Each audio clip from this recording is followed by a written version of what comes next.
Salut toi. Alors aujourd'hui on va parler, comme le titre l'indique, de notre échange universitaire. Donc alors du coup en fait moi je suis nous deux on est partis 5 mois dans notre destination à des moments différents. Lindsay est partie en janvier et moi je suis partie en décembre. Voilà. Il y a quelques questions, en fait il n'y a pas beaucoup de questions qui ont été posées par toi. Donc la prochaine fois que je fais une vidéo où je demande de faire des questions, tu fais, ok, tu me poses des questions. Mais en tout cas, on a trouvé quand même des questions intéressantes. Je suis partie en République tchèque, à Brno, qui se trouve dans le sud de la République tchèque. Moi, je suis partie en Finlande, à Vasa, donc c'est à l'ouest de la Finlande. Voilà.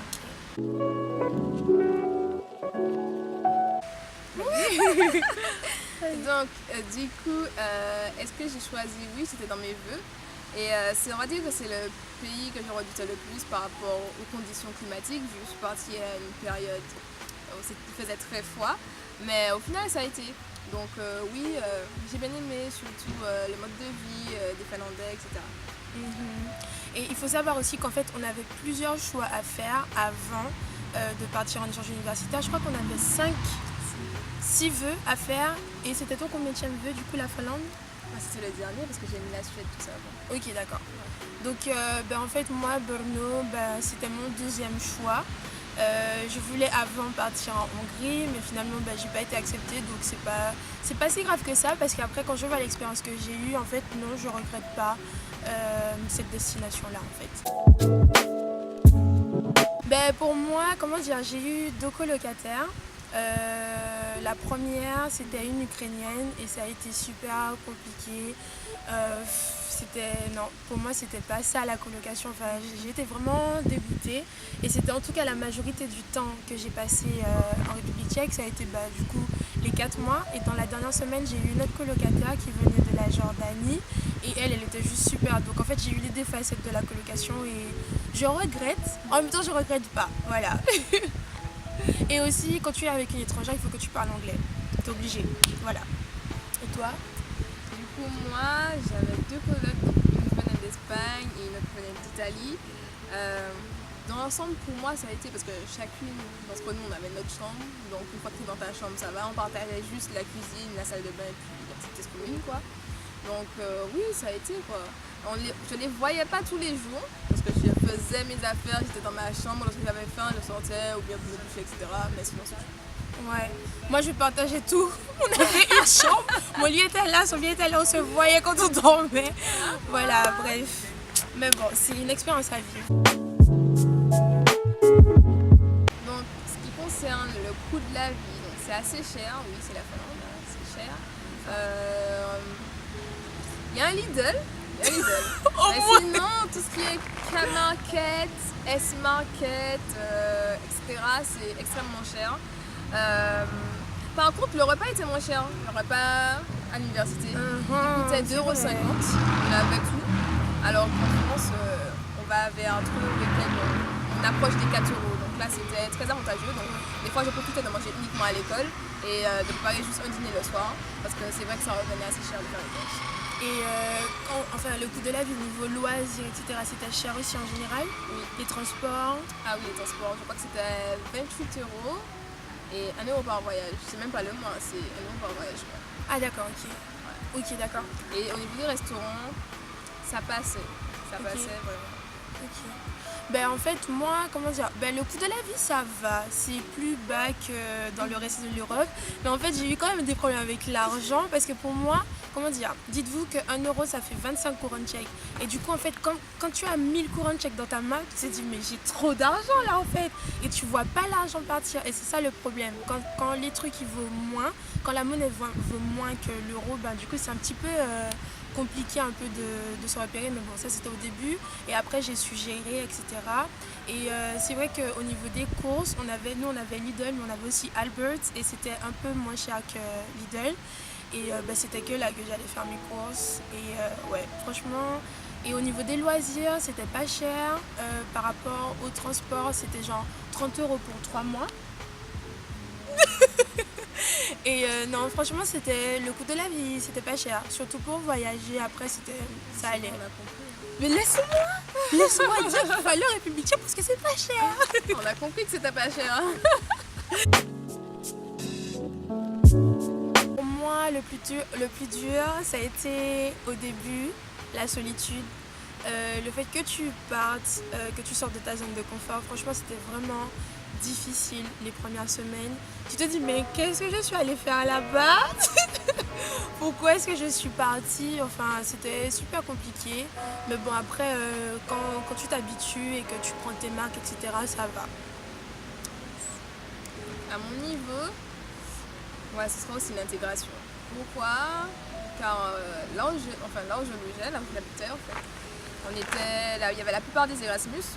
Et du coup, les Erasmus, bon, la plupart des sorties, c'est d'aller en boîte le soir, donc ce qui ne m'intéresse pas du tout. Et je pense que c'est dans ces moments-là qu'ils arrivent vraiment à créer des liens, à se retrouver, etc. Et moi, je n'y allais pas, car c'est vrai que sortir tous les soirs dans des bars, boire, etc., c'est pas vraiment ce que j'aime faire le plus. Hein. J'aime pas du tout parce mais en que fait, je suis on est chrétien voilà. en fait, donc du coup, comment vous dire, aller en boîte, non, ça le fait pas. Je me vois pas aller m'asseoir tous les soirs en boîte, j'ai d'autres choses à faire. Du coup, là, on va dire que c'est vrai que je connaissais peut-être de vue, de nom, mais sinon, pas plus que ça, pas plus d'affinité comme ça. Ça peut être un bonjour et encore. Et voilà, c'est plus à ce niveau-là que c'était peut-être compliqué. Ouais. Et au niveau aussi, on va dire, et de la mentalité. Pas vraiment des Finlandais, mais la mentalité des fois de certains Erasmus français. On va dire que, en fait, tu es là pour apprendre, pour voilà, t'améliorer. Et tu vas trouver quelqu'un pour qui a toujours un truc à dire pour ajouter son grain de sel. Donc ça aussi c'était assez agaçant. Et voilà. C'est vrai que malheureusement, je sais pas, mais quand on regarde bien, c'est dommage, hein, mais la mentalité des Français qui sont à l'étranger, c'est triste en fait.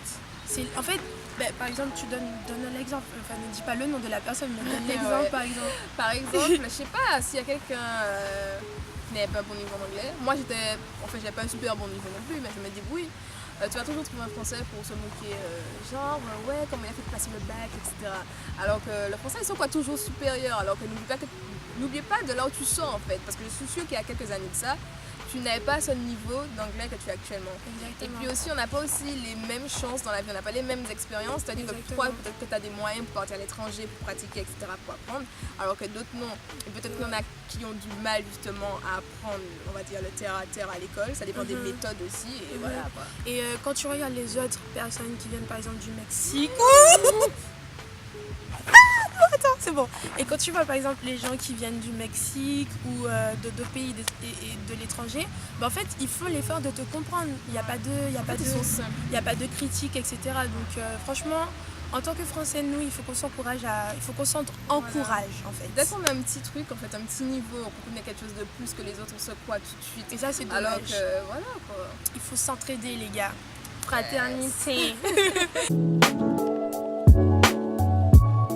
En fait, il y a un truc qu'il faut savoir, la République tchèque et les Tchèques locaux disaient que la République tchèque ne fait pas partie de l'Europe de l'Est, ils font partie de l'Europe centrale. Et Yann... Quoi?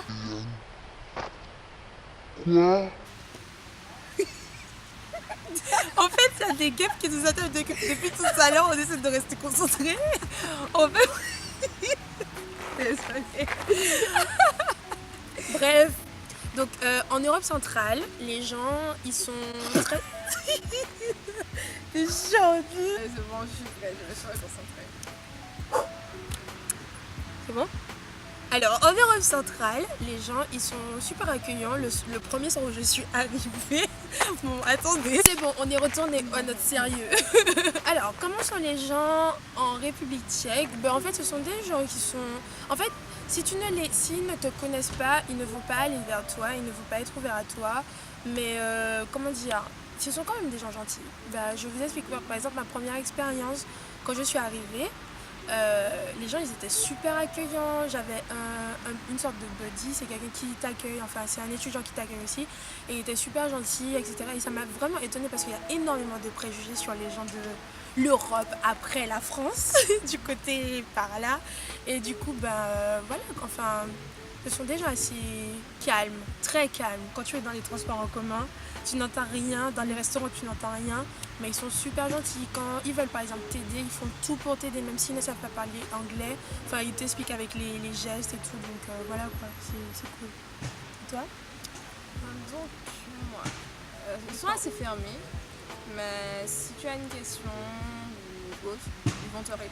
Mais c'est pas pour autant qu'ils iront vers toi, ils ne vont jamais venir vers toi. Et par contre, ce sont des bosseurs. Voilà. Ils savent ce qu'ils veulent, ce sont des bosseurs. Et même à l'école, on avait une salle en fait qui était ouverte de 6h du matin jusqu'à 2h du matin. Pour tous ceux qui voulaient bosser. Ce sont vraiment des bosseurs, ils sont toujours dans leur livre, les études, il y en a qui en fait travaillent et étudient en même temps, etc. Donc voilà. C'est cool ça. Yes.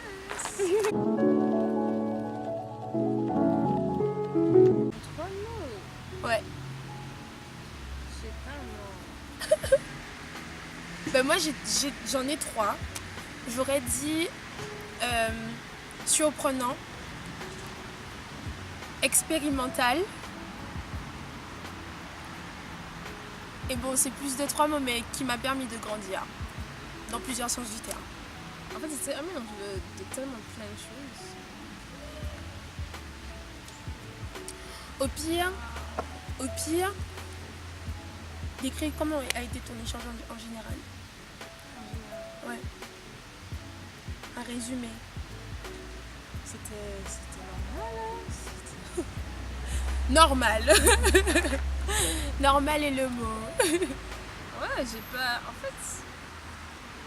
vu tout le truc de ouf. C'était bien, mais En gros, c'était normal.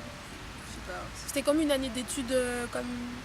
En fait, non, C'est juste que les c'était le conditions lieu. changent. C'est vrai que le lieu change, les conditions changent, les activités que tu vas faire extérieurement changer, mais sinon, c'était une vie normale en fait. Ok. Préparez votre budget. Préparez-vous en général en fait. mentalement, dans tout en fait. C'est ça. Parce que vous serez seul. Au début. Si vous êtes timide et que vous ne savez pas aller vers les gens, ça sera aussi compliqué au niveau de l'intégration.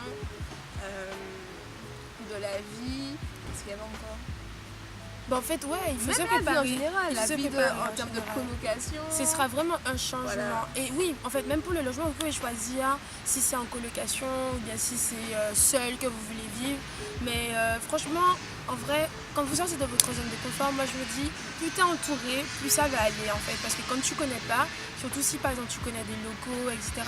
Bah avec l'INSEE, comme on vous l'a dit, on est chrétienne, du coup on a cherché une église. Enfin moi ça a été un peu compliqué de mon côté, mais... C'était facile. Voilà. Et du coup, cherchez une communauté où vous pouvez vraiment où vous pouvez vraiment vous rassembler. Et voilà quoi. Enfin, faites tout pour ne pas rester seul. Créez votre réseau dans ce pays-là. Et puis qui vous dit après, peut-être qu'il y a certaines personnes que vous avez rencontrées, que vous allez garder le contact avec et tout. Donc voilà quoi, c'est bien. Ce n'est pas le cas de tout le monde, mais bon voilà quoi. Bon ben voilà, en gros c'est ça, c'est fini pour la vidéo. Franchement si vous avez des questions en plus, que ce soit pour moi ou pour l'INSEE, vous pouvez nous les poser. Et voilà quoi. Yes. Merci de nous avoir regardé. Bonne journée, après-midi, soirée. Bye. Puis quoi, avant mon ventre, hein, j'ai du ventre, oui. Je suis pas filiforme comme les youtubeurs, ni mannequin, je suis pas mannequin dans la vie. On y va. Hey, hey, hey, hey, c'est Nature Allumée. Je viens te demander de commenter, de partager, d'aimer et surtout de t'abonner. Hey, hey, de t'abonner. Hey, hey, de t'abonner. Mais t'arrives quoi là, mais... Oups, je me suis emportée.